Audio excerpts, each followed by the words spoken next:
You wake up tired, and it's not the kind of tired that makes sense, because nothing happened. You didn't run a marathon, you didn't pull an all-nighter, and you didn't work through a double shift.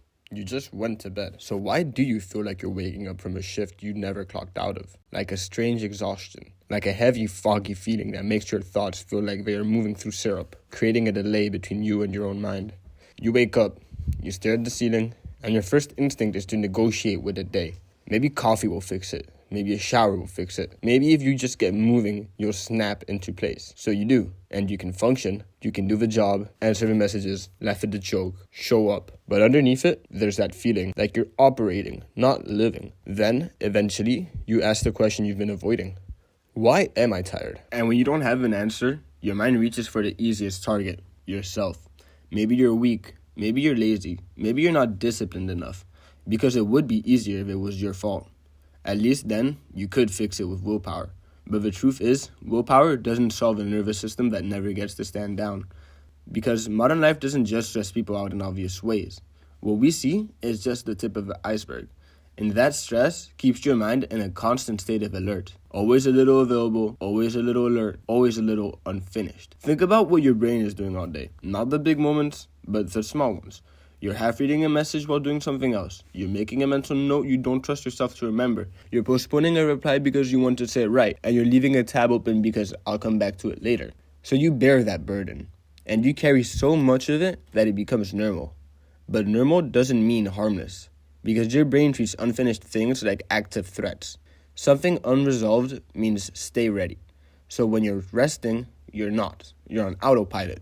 And by the time night comes and you think the day should be over, your brain doesn't. And that's because the day doesn't end when the clock says so. It ends when your environment does. And right now, your environment doesn't.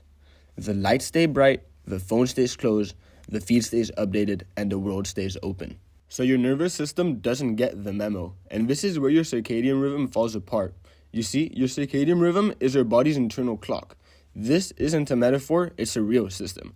It runs on a roughly 24-hour loop and is constantly trying to answer one question and one question only. Is it day or is it night? Because once your brain believes it's night, it starts switching your entire body into a different mode. It begins lowering your alertness, it cools your temperature, and it changes your hormone timing. Melatonin starts rising. Cortisol changes shape. Your body starts to prepare to shut down before you even get into bed. But here's the catch. That clock is not powered by time. It's powered by signals. And light is one of the strongest signals that power it. But predictability is what makes the signal believable. When you wake up at similar times, when darkness arrives with consistency, your brain starts to anticipate the night. And that anticipation is everything. Because your nervous system doesn't like surprises. It doesn't relax when it thinks the schedule is random.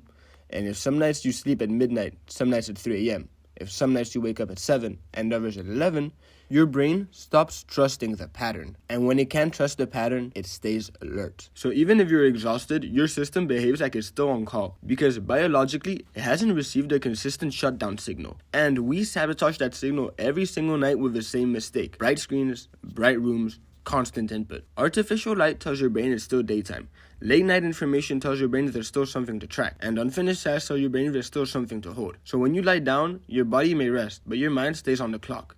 You might even fall asleep, but that sleep is shallow, because your brain stays awake in the background, monitoring, scanning, listening for the next demand. That's why you wake up and feel like you never fully disappeared. And that's the key. The problem isn't that you don't sleep, it's that you don't give your brain that closure. It stays on alert day and night. Your brain starts treating life like a never-ending shift. Now, to be clear, sometimes fatigue is medical. Sleep apnea, depression, hormones, medication effects. If you're persistently exhausted, it's worth taking it seriously. But if you're someone who sleeps enough and still wakes up drained, this is a pattern a lot of people are stuck in. Your brain is carrying too much unresolved life into night. So what do people do? They try to force sleep. They try to knock themselves out with entertainment, or they scroll until they pass out, or they tell themselves, I have to sleep, but then that pressure keeps them awake. They treat sleep like it's a command. But the truth is, sleep responds to safety, not commands. Your brain needs a signal, and right now, the signal you're sending is stay available. So the fix isn't to become a more disciplined person, it's about making it a custom. In other words, you need to create an ending your brain can trust. And that ending doesn't have to be complicated, it just has to be consistent. Start with timing. Go to sleep and wake up around the same time most days. Not perfect, just predictable. Predictability is calming. Then, light. Dim the lights at night. Stop flooding your eyes with bright screens right before bed. Because your circadian rhythm isn't poetry, it's biology. And it responds to brightness like a clock responds to hands in the morning. And then, closure. Take what your brain is holding and put it somewhere safe. Write down the things you carry, the tasks, the loose thoughts, the reminders. Even one page. Because the moment you capture it, you tell your brain, you don't have to keep this in your storage. Then, add some type of ritual, a small repeated sequence that makes the end not a productivity routine, but some type of shutdown. The same thing every night that tells your nervous system, we are done receiving input. And this could be a shower, 5 pages of a book, stretching with the lights low, a short walk, even changing into a specific night outfit like your pajamas. It's not about the action, it's more about the meaning, because your brain doesn't rest because you want it to. It rests when it understands nothing else is expected of it. And when the day has a real ending, your mind stops listening to the next request. It lets go. And for the first time in a very long time, you don't just sleep, you recover.